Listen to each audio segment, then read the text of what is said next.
Sebelum kita baca doa, kita isi rohani kita dulu sakete dengan ilmu agama demi untuk mendekatkan diri kita kepada Allah Subhanahu wa taala. Selawat dan salam semoga selalu dicurahkan kepada Nabi besar Muhammad sallallahu alaihi wasallam, yang mana Rasulullah itu diutus oleh Allah kepada umat manusia sebagai suri tauladan. Sebagaimana firman Allah Subhanahu wa taala, "A'udzubillahi minasyaitonir rajim, laqad kana lakum fi rasulillahi uswatun hasanah." Sungguhnya telah ada pada diri Rasulullah itu contoh teladan yang baik baginya. Jadi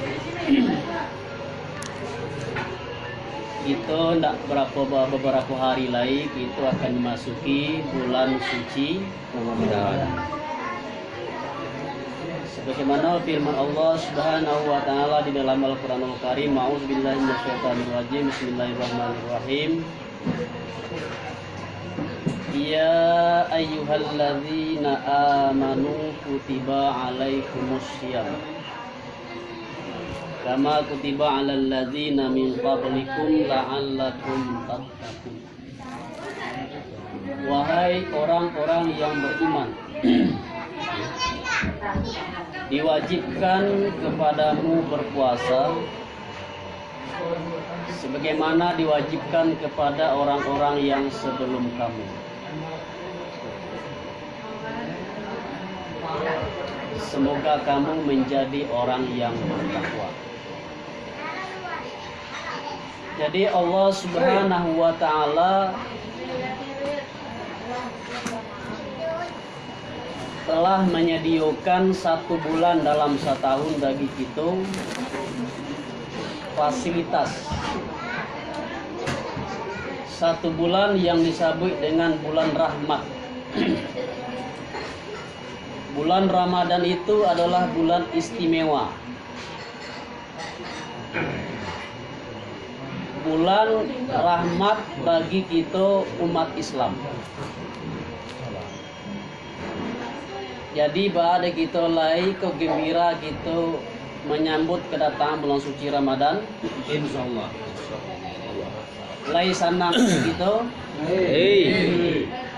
Bah mengko senang hati kita karena bulan itu adalah rahmat dari Allah Subhanahu wa taala. Ini sebagaimana yang sering disampaikan oleh guru-guru, bulan Ramadan itu di dalamnya banyak sekali fasilitas-fasilitas dari Allah untuk kita. Yang pertama, keistimewaannya adalah dalam bulan Ramadan itu Allah memberi peluang kepada kita untuk menghapuskan segala dosa-dosa. Di Ramadan itu berasal dari kata ra mimdal, artinya membakar. Di bulan puasa itu, bulan Ramadan itu membakar segala dosa-dosa kita yang telah berlalu. Itu harus kita manfaatkan. Allah membuka peluang pintu ampunan yang di bulan Ramadan. Selama sabale bulan yang telah berlalu ko, segala kesalahan dan dosa yang kita buat, maksud istimewa di bulan Ramadan Allah membuka pintu ampunan seluas-luasnya. Jadi kau harus kita manfaatkan. Harus kita banyak minta ampun dan bertobat kepada Allah. Jangan sampai peluang kau kita biarkan berlalu. Jangan sampai peluang kau kita lapehan. Coba tanya buka kita nang bahasamu. Sia di antara kita yang merasa indah berdosa. Ada yang mengaku tidak berdosa? Kata Nabi kita, sabda Rasulullah SAW, kullu bani Adam khata wa khairu khati'ina at-tawwabun. setiap manusia, setiap keturunan Nabi Adam itu pasti ada kesalahan dan dosa. Dan sebaik-baik orang yang berdosa adalah orang yang bertobat, orang yang minta ampun dari kesalahan dan dosa. Itu rahmat dari Allah. Di bulan puasa yang pertama Allah mengampuni segala dosa. Yang kedua, di bulan Ramadan itu Allah memfardukan salah satu dari rukun Islam yang 5, yaitu ibadah puasa. Di ibadah puasa adalah salah satu dari rukun Islam dan waktunya hanya tertentu di bulan Ramadan. Di puasa itu adalah ibadah yang istimewa.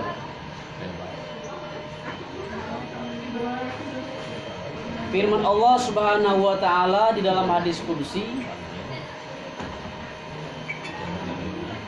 setiap amal ibadah anak cucu Nabi Adam itu adalah baginya, sedangkan puasanya adalah bagiku, wa ana ajzi bi. Sedangkan puasa, ibadah puasa itu adalah bagiku, maka aku yang akan membalasnya. Artinya ibadah puasa itu memiliki keistimewaan dibanding dengan ibadah yang lain. Jadi kalau kita memandang bulan puasa itu hanya sebagai kewajiban yang banyak dari Allah, mungkin kita tidak gembira menyambut bulan Ramadan. Dan kita hanya memandang bulan Ramadan itu adalah bulan yang mana Allah memberikan kewajiban kepada kita. Kalau kita pandang itu kewajiban, mungkin tidak suka kita dengan datangnya bulan Ramadan. Lah puasa dulu lihat. Lah kebatahan dulu selalu kita siang hari. Tipu lo dia. Sampai apa lambe orang jago, sengampe lah jago. Sebentar lagi kita nak boleh minta tadui pagi lah. Biasa pagi sarapan kita tadui. Jadi kalau kita pandang itu tuh mungkin kita tidak suka dengan bulan Ramadan. Selama 30 hari di siang hari selalu kita ditahan. Tak boleh makan, tak boleh minum, tak boleh berhubungan suami istri. Tapi kalau kita pandang di baliknya, kewajiban puasa itu sebenarnya bukan kewajiban, tetapi Allah mewajibkan itu ke kita sebagai bentuk kasih sayang Allah Subhanahu wa taala. Maka dikatakan kasih sayang Allah karena Allah ingin menjadikan kita menjadi orang yang mulia. Allah ingin mengangkat derajat kita menjadi orang yang mulia. Paham kemudian itu? Itu kita cari ayat, ujung ayat yang membaca tadi, la'allakum tattaqun. Itu tujuan puasa. Agar kamu menjadi orang yang bertakwa. Dan orang yang bertakwa itu orang yang mulia di sisi Allah Subhanahu wa taala. Inna akramakum indallahi atqakum. Di sisi Allah itu orang yang mulia adalah orang yang bertakwa. Berbeda dengan dalam pandangan manusia. Dalam pandangan manusia yang mulia itu siapa? Yang pertama orang yang baharato banyak, ya dong. Yang kedua orang yang punya jabatan tinggi, kekuasaan, pejabat. Maka kalau musim pemilu berlomba-lomba orang ingin menjadi pejabat. Jadi kalau menjadi pejabat itu, kalau kita mencari amanah yang dikandung oleh jabatan itu, mungkin tidak banyak, tidak talok juga menjadi pejabat. Mungkin banyak orang yang mailak. Sabab apa? Kullukum ra'in wa kullukum mas'ulun an ra'iyati, sabda Rasulullah SAW. Setiap kamu ini adalah pemimpin, kata Nabi, dan kamu akan diminta pertanggungjawaban atas apa yang kamu pimpin di dunia. Semakin tinggi jabatan awak, semakin tinggi tanggung jawabnya nanti di akhirat. Di apa yang membuat manusia itu berlomba-lomba untuk meraih jabatan? Karena jabatan itu adalah salah satu faktor kemuliaan dalam pandangan manusia. Bah keindah pulo. Kalau kecil uang gadang, sagalo iyo. Kalau kecil rakyat di bawah, rakyat biasa, sagalo indah. Ya enggak? Iya tuh kecil uang awak. Kalau uang gadang nana ngece, sagalo iyo. Lah salah, bana aja boleh. Tapi kalau uang di bawah mengecek walaupun bana, salah. Kalau uang yang berharap tuh banyak, uang kayu lebih mulia daripada orang miskin. Kalau uang kayu maaf mengecek uang angin, kira-kira kecek uang. Masuk angin pak. Tapi kalau uang bansai buang angin, Datang lagi kurang sempat ya. Siapa akan tuh kau? Itu beda ada.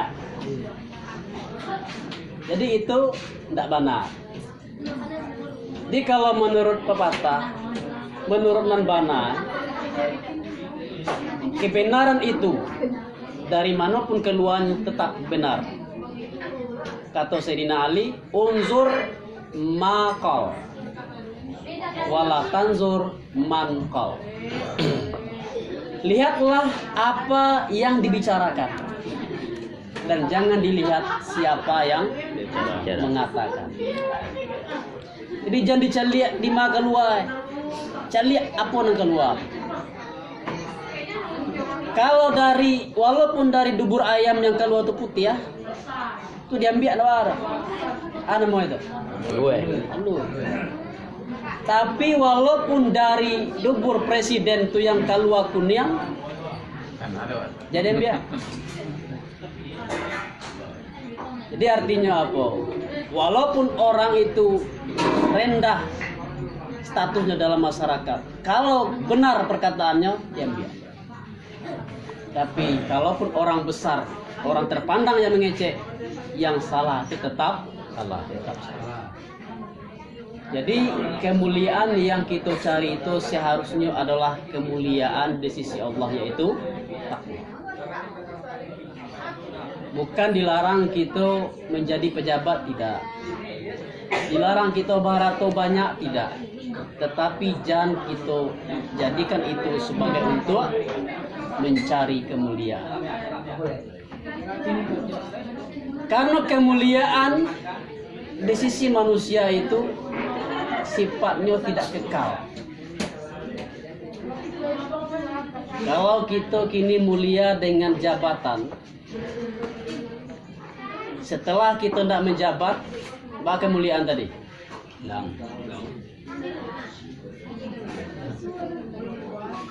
Kalau kita jadi pejabat, seluruhnya orang menyanjung.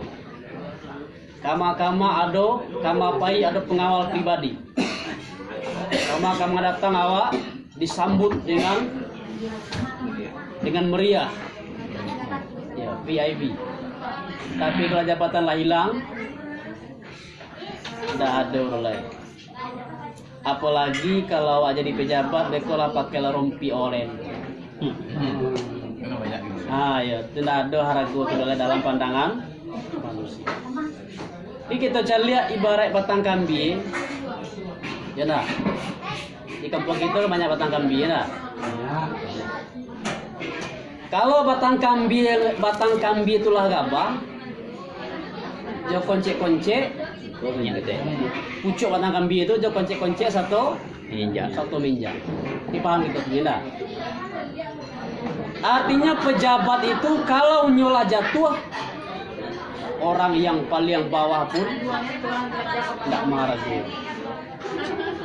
Itu sebabnya jangan kita mencari kemuliaan dengan jabatan. Bantu dulu dengan haratu. Kemuliaan dengan haratu juga tidak.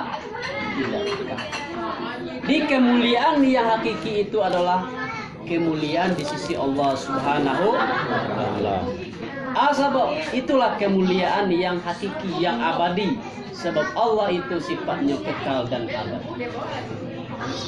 Kalau Allah memuliakan awak, tidak sia uang kama ino awak.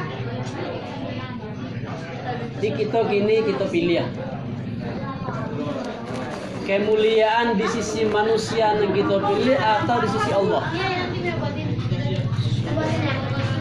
Sudah pasti kemuliaan di sisi Allah. Kalau Allah menghinakan awak,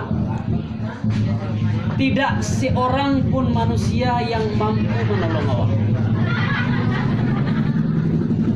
Contoh kini kita jadi presiden, Indonesia juga memuji kita. Tapi Allah mahino kita, Indonesia aku bisa membantu kita? Bisa menolong kita? Wa may yuhinillahu fama lahu mim mukrim. Barang siapa yang dihinakan oleh Allah, maka tidak seorang pun yang akan bisa memuliakan. Jadi jangan kita mengharapkan kemuliaan dalam pandangan manusia. Jangan kita mengharapkan kemuliaan dalam mata pandangan manusia. Dalam kehidupan memang kadang-kadang itu yang perlu dewasa. Yang perlu manusia memuji kita. Yang penting kita tinggi dalam pandangan manusia. Tetapi kita kadang-kadang tidak peduli dengan pandangan Allah Subhanahu wa Ta'ala. Coba kita pereso dulu. Dengan keadaan kita yang kini, kira-kira kita dalam pandangan Allah. Allah mulia kita kok atau masih halus? Pareso diri kita siang. Apa tadi untuk mengukur tadi parameternya? Tak. Kalau kita rasanya menjadi orang yang bertakwa, insya Allah kita lah mulia di sisi Allah. Tak perlu kita hirau dengan pandangan manusia. Tapi kalau rasanya kita alunlah mencapai derajat takwa, maka sepatutnya kita bersedih. Itu masih hina dalam pandangan Allah Subhanahu wa Ta'ala. Tapi kadang-kadang di sekolah kita lalai. Kita kalau ada manusia yang menghina kita sekete, bah perasaan awak? Senang. Di mana gustu hawana? Kalau itu malam deh. Gandah bana pandangannya. Disangkue juga hendak batu pula. Disangkue sanau anau dah hijau hendak basaka. Ini manusia maino gitu kadang-kadang dengan sepatah kata jadi gua pikiran dewa. Tapi kita hino di sisi Allah Subhanahu wa Ta'ala. Lain pernah jadi gua pikiran di kita. Aku kita baca min diri masing-masing. Kau gunanya Allah memberikan bulan suci. Kalau kita rasanya masih alun muli di sisi Allah, maka bulan Ramadan kita pergunakan semaksimal mungkin untuk mencapai derajat takwa tadi.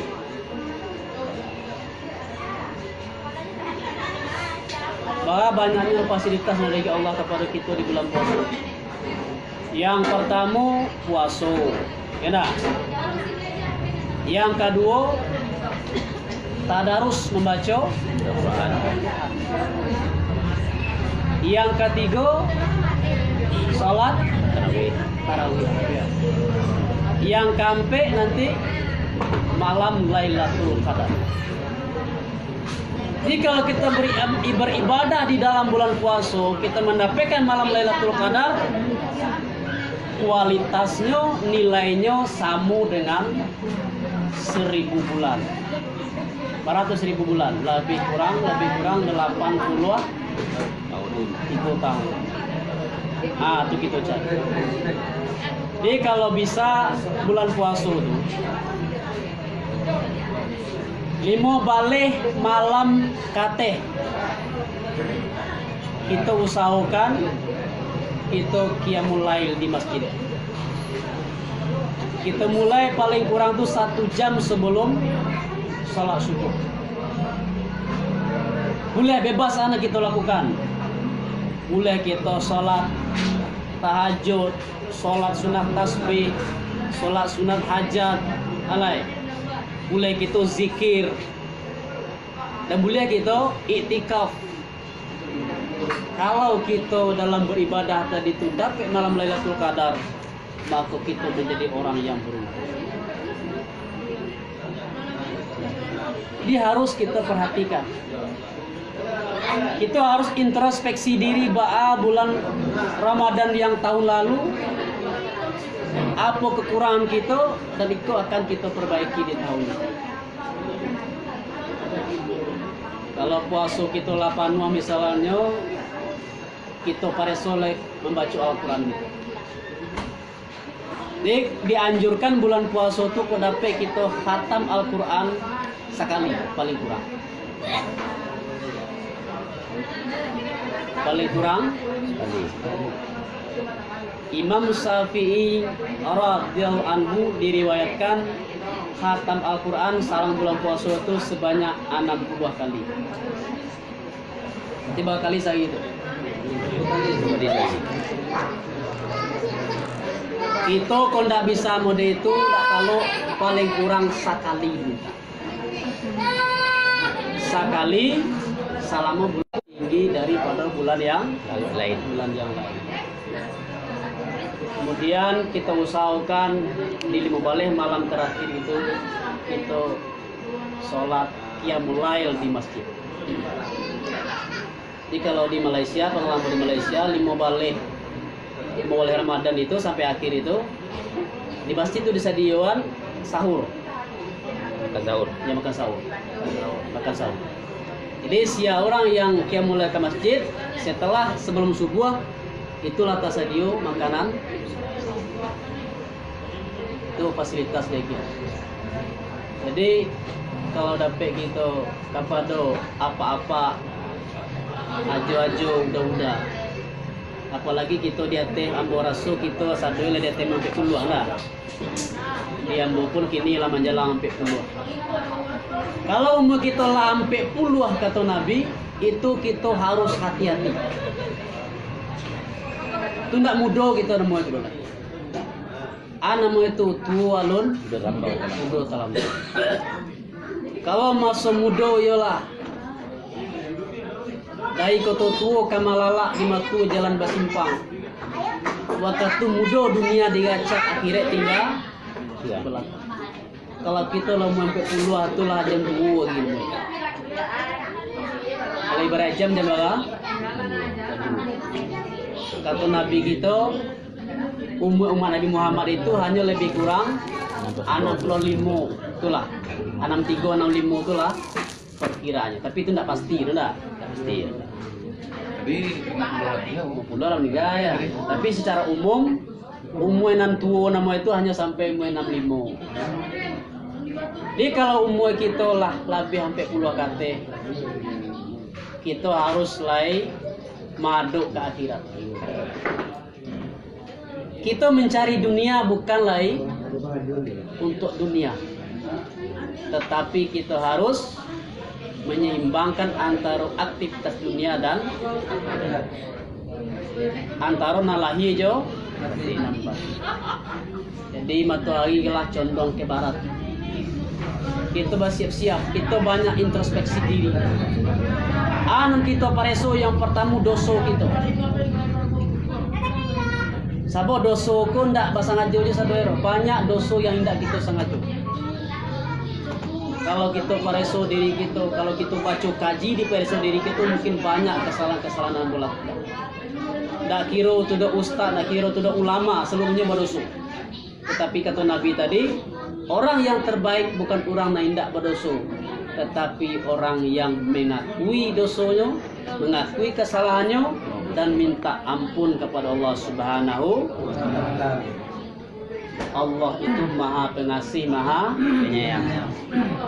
Qul li ibadi la taqnutu an rahmati.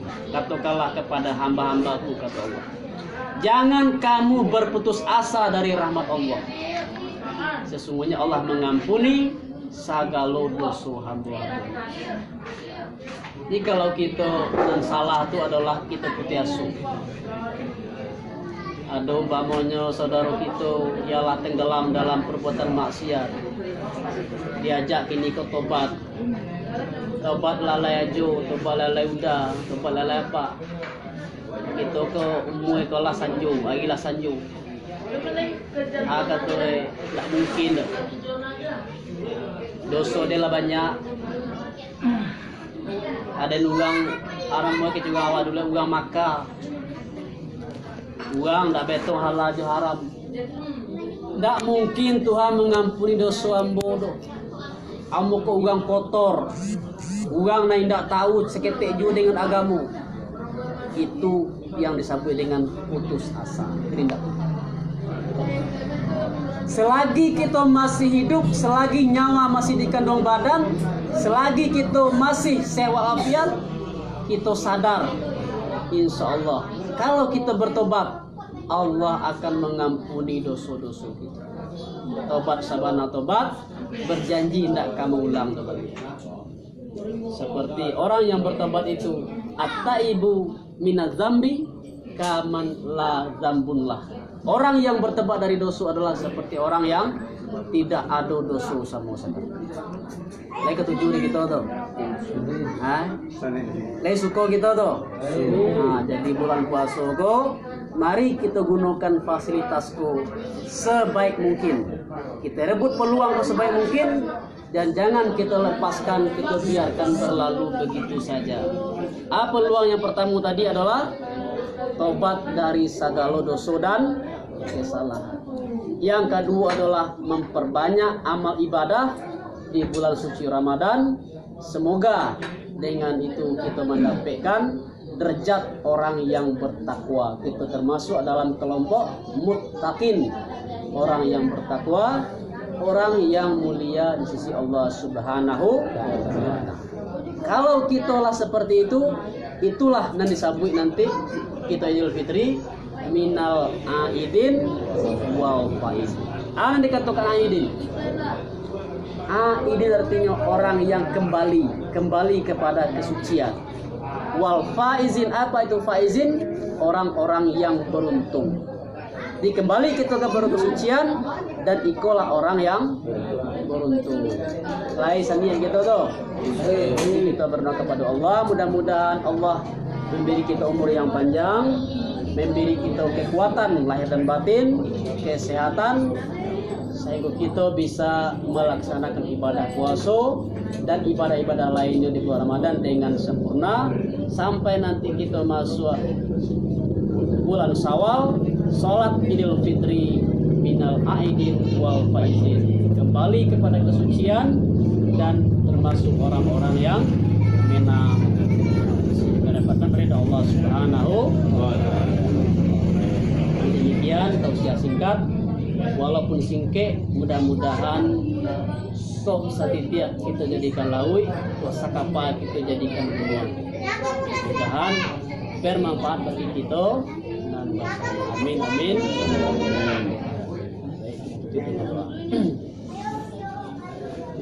Ila hadratin Nabil Mustafa Muhammad sallallahu alaihi wasallam ila arwahil muslimin wal muslimat wal mu'minin wal mu'minat كلهم أجمعين. لله الفاتحة. أعوذ بالله من الشيطان الرجيم. بسم الله الرحمن الرحيم. الحمد لله رب العالمين الرحمن الرحيم مالك يوم الدين إياك نعبد وإياك نستعين اهدنا الصراط المستقيم صراط الذين أنعمت عليهم.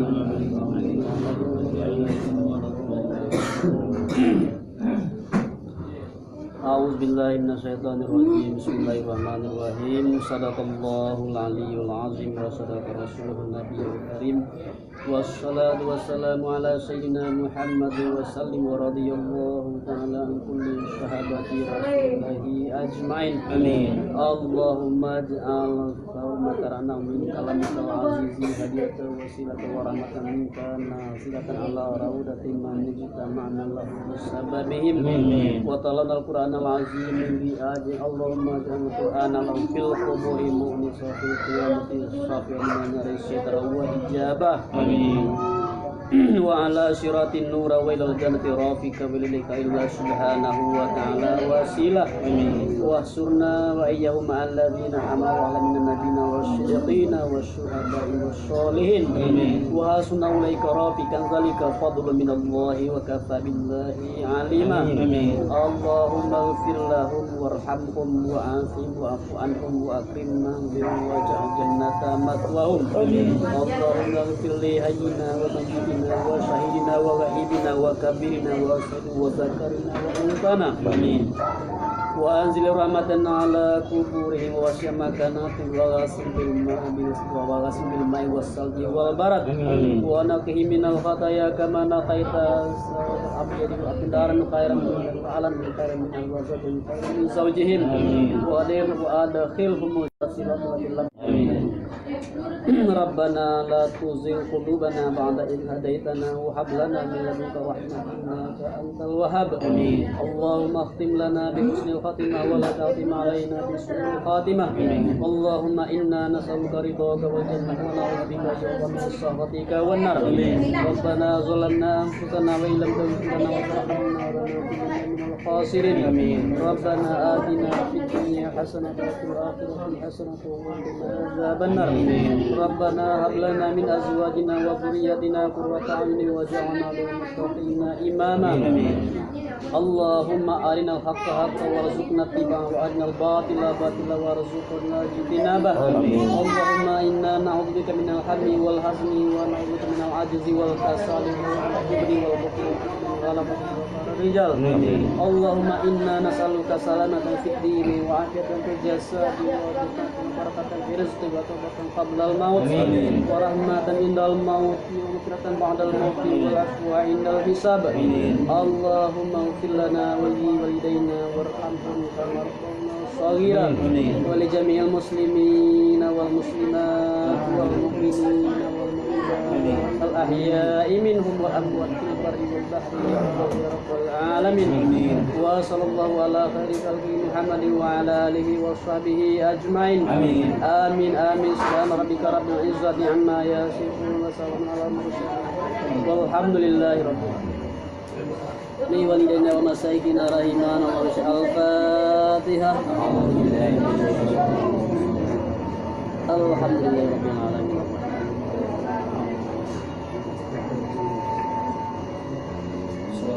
آمين آمين يا الله يا رحمن يا رحيم. ربنا تقبل منا دعاءنا إنك أنت السميع العليم إنك أنت التواب الرحيم.